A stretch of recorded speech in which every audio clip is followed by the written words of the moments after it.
ஆண்டவராகிய இயேசு கிறிஸ்துவின் நாமத்தில் காலை வாழ்த்துக்கள். இன்றைய மன்னா, கர்த்தருக்குள் பூரிப்பாய் மகிழ்கிறேன், என் தேவனுக்குள் என் ஆத்துமா களி கூர்ந்திருக்கிறது.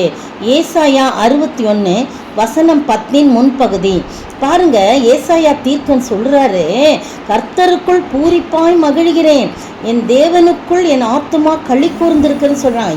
ஏன் அப்படின்னு சொன்னா என்ன நடக்குதுன்னா, மணவாளன் ஆபரணங்களினால் தன்னை அலங்கரித்து கொள்ளுகிறதற்கும் மணவாட்டி நகைகளினால் தன்னை சிங்காரித்து கொள்ளுகிறதற்கும் ஒப்பாக அவர் இரட்சிப்பின் வஸ்திரங்களை எனக்கு உடுத்தி நீதியின் சால்வையை எனக்கு தரித்தார் என்று சொல்லப்பட்டிருக்கு. எவ்வளவு அருமையான வார்த்தை பாருங்க. ஆண்டவராகிய கர்த்தர் எனக்கு இரட்சிப்பின் வஸ்திரங்களை உடுத்தினாரு, நீதியின் சால்வை எனக்கு தரித்தார். அது எதற்கு ஒப்பிடப்படுதுன்னா, மணவாளன் ஆபரணங்களினால் தன்னை அலங்கரித்துக் கொள்கிறதுக்கும் மணவாட்டி நகைகளினால் தன்னை சிங்காரித்துக் கொள்கிறதற்கும் ஒப்பாக. அது எவ்வளவு விலையேற பெற்றதுன்னு சொல்றதுக்காக இந்த வார்த்தை சொல்லப்பட்டிருக்கு. அவர் இரட்சிப்பின் வஸ்திரங்களை எனக்கு உடுத்துறது என்னன்னா, மணவாளன் தன்னை ஆபரணங்களால அலங்கரித்துக் கொள்கிறதற்கும் நீதியின் சால்வை எனக்கு தரிக்கிறதுக்கு என்ன அப்படின்னா, மணவாட்டி நகையினால் தன்னை சிங்காரித்துக் கொள்ளுகிறதுக்கும் ஒப்பாகினது. அதை எனக்கு அவர் தந்தார், அதை உடுத்தினார். அதனால நான் கர்த்தருக்குள் பூரிப்பாய் மகிழ்கிறேன், என் தேவனுக்குள் என் ஆத்துமா களி கூர்ந்திருக்குது. இந்த உலகத்திலேயே மிகப்பெரிய களி கூறுதல் எதுனா அதுதாங்க ரட்சிப்பு. அந்த ரட்சிப்பை நமக்கு சம்பாதித்து கொடுத்த, சிலுவையிலே சம்பாதித்து கொடுத்த அந்த விலையேற பெற்ற ரட்சிப்பு தான் இந்த உலகத்திலே எல்லாவற்றை காட்டிலும் விலை உயர்ந்ததாக இருக்குது.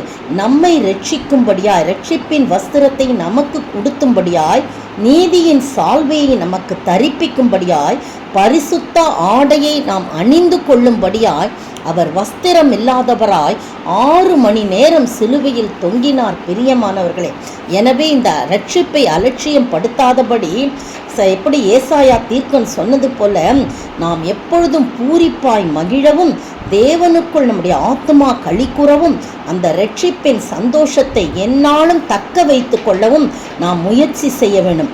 அப்பொழுது எல்லா மகிழ்ச்சியை காட்டிலும் அந்த மேலான மகிழ்ச்சியும் களி கூறுதலும் நம்முடைய இருதயத்தையும் சிந்தையும் நிரப்பி நம்மை ஆசீர்வதிக்கும் என்பதிலே எந்த விதமான சந்தேகம் இல்லை. அப்படிப்பட்ட ஆசீர்வாதத்தை நாம் பெற்று வாழ, அந்த களி கூறுதலையும் அந்த மகிழ்ச்சியையும் நாம் பெற்று வாழ ஆண்டவர் தாமே கிருபை செய்வாராக. ஆமென்.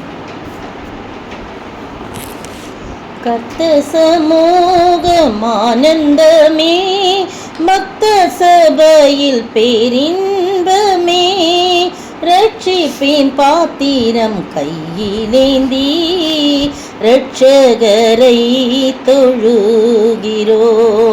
ரட்சிப்பின் பாத்திர கையிலேந்தி ரட்சகரை தொழுகிறோம். தேவா பிரசன்னம் தாருமே, தேடிவும் பாதம் தொழுகிறோம்.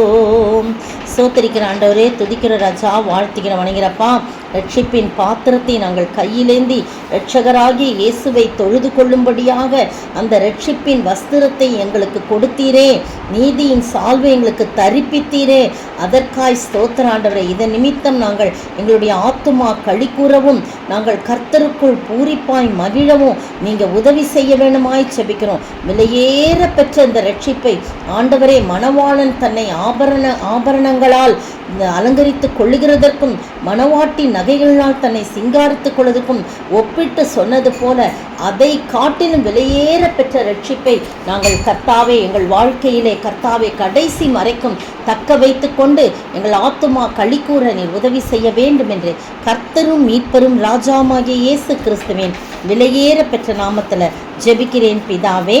ஆமேன். நேற்றைய பதில், கேடும் கிழவிகள் பேச்சுமாய் இருக்கிற கட்டுக்கதைகளுக்கு விலகி தேவ பக்திக்கு ஏதுவாக முயற்சி பண்ணு. 1 தீமோத்தேயு 4 வசனம் 7. இன்றைய கேள்வி, எப்படி வாழ்கிறவன் எப்படி செத்தவன்? எப்படி வாழ்கிறவள் எப்படி செத்தவள்?